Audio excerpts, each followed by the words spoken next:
C'est joli. Mais combien ça consomme? Et surtout, quel est l'impact réel de nos décorations de Noël sur le climat? On regarde ça ensemble, et je vous propose des alternatives plus vertes. Bienvenue sur Nice Day Environment. À chaque fin d'année, les lumières envahissent nos maisons, nos balcons et nos jardins. C'est féerique, mais derrière la magie, il y a de l'électricité, et donc des émissions de CO2. Dans cette vidéo, on va parler guirlandes, LED, durée d'allumage, et comment garder l'esprit de Noël sans faire exploser notre impact. Individuellement, une guirlande ne semble pas énorme, mais si on additionne tous les foyers, toutes les villes, tous les magasins, ça représente une grosse consommation supplémentaire en très peu de temps.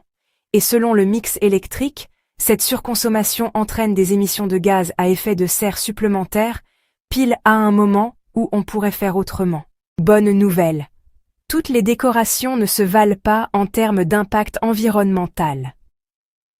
Si vous aimez illuminer votre maison pour les fêtes, il existe des choix bien plus judicieux que d'autres. Prenons les anciennes guirlandes à ampoules incandescentes. Elles créent une ambiance chaleureuse, c'est vrai, mais elles sont extrêmement énergivores. En réalité, près de 90% de l'électricité qu'elles consomment est transformée en chaleur, et non en lumière. C'est un gaspillage considérable. À l'opposé, les guirlandes LED sont bien plus efficaces. Pour le même effet lumineux, elles utilisent jusqu'à 10 fois moins d'électricité. Cette efficacité se traduit directement par des économies sur votre facture et une empreinte carbone réduite, même dans un pays comme la France où l'électricité est majoritairement décarbonée. Chaque kilowattheure économisé compte. Au-delà du choix de l'ampoule, la gestion de l'éclairage est cruciale. Inutile de laisser vos décorations allumées toute la nuit. Un simple programmateur ou une prise connectée vous permettra de définir des plages horaires, par exemple de la tombée de la nuit jusqu'à 23 heures. C'est un geste simple qui divise par 2 ou 3 la consommation. Pour l'extérieur, pensez aux guirlandes solaires. Elles se rechargent durant la journée et s'allument automatiquement le soir, pour une consommation n'ayant aucun impact sur votre facture. Alors, que faire concrètement? Si vous devez acheter une nouvelle guirlande, le choix d'une LED de bonne qualité est une évidence. Et si vous possédez encore de vieux modèles très gourmands, c'est le moment idéal pour envisager de les remplacer. L'investissement sera rapidement rentabilisé par les économies d'énergie réalisées sur plusieurs années. Deuxième levier. Le temps d'allumage. Au lieu de laisser allumer toute la nuit, on peut utiliser un minuteur pour éteindre automatiquement après une certaine heure. Limiter l'allumage au moment où on en profite vraiment. Moins de temps allume. Moins d'énergie consommée, sans forcément perdre la magie. Au-delà du choix des ampoules, on peut aussi revoir notre façon de décorer pour allier magie des fêtes et sobriété énergétique. L'objectif n'est pas de renoncer à la lumière, mais de la sublimer en la rendant plus intentionnelle et moins énergivore. D'ailleurs, un petit rappel s'impose. Si vous utilisez encore de vieilles guirlandes à incandescence, leur remplacement est le geste le plus efficace que vous puissiez faire. Une guirlande LED consomme jusqu'à 90% d'électricité en moins et dure 10 à 20 fois plus longtemps. Sur un mois de festivités, la différence sur votre facture et pour la planète est considérable. Pensez aussi à la durée d'éclairage. Laisser ces décorations allumées toute la nuit est un gaspillage inutile. Un simple programmateur, qu'il soit mécanique ou connecté, peut automatiquement éteindre vos lumières à une heure définie, par exemple à 23 heures, et les rallumer à la tombée de la nuit. Vous profiterez ainsi de l'ambiance festive sans consommer d'électricité pendant votre sommeil. La sobriété, c'est aussi un parti pris esthétique. Plutôt que de chercher à tout illuminer, pourquoi ne pas créer des points d'attention? Mélangez quelques lumières avec des décorations non lumineuses, du bois, du papier, des végétaux ou des objets de récupération. En privilégiant 1 ou 2 zones bien décorées, comme le sapin et une console d'entrée, vous créez un impact visuel plus fort, tout en réduisant drastiquement le nombre de guirlandes nécessaires.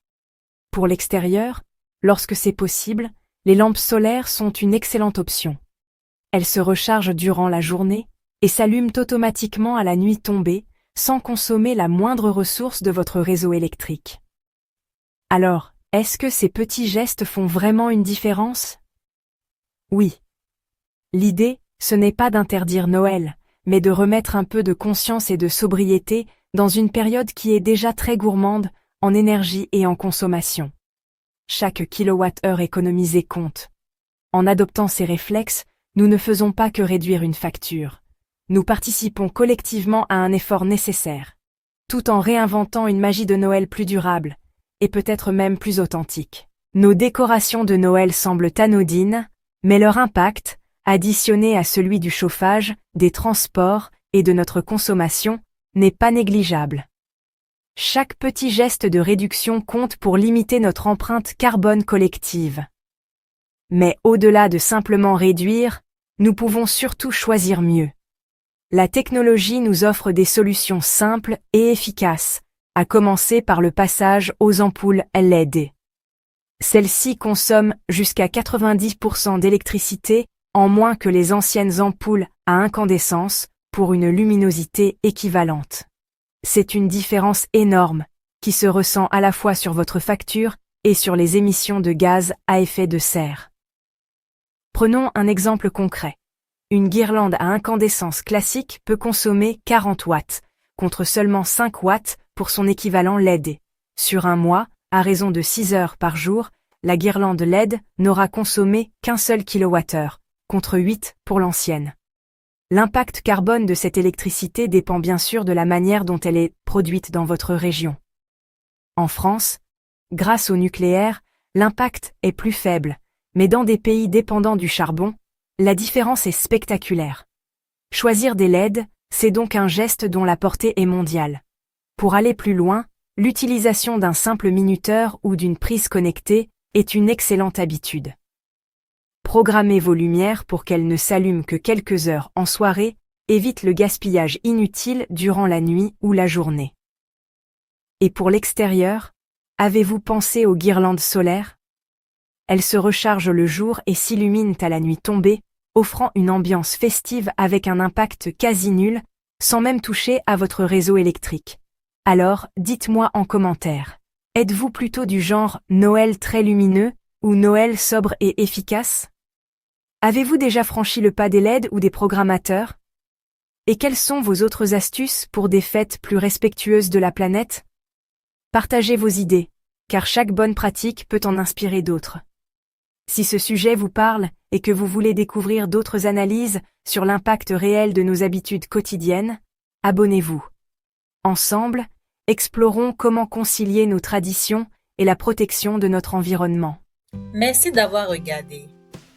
Si tu as aimé cette vidéo, mets un like, abonne-toi et rejoins notre communauté éco-responsable. On se retrouve dans la prochaine vidéo.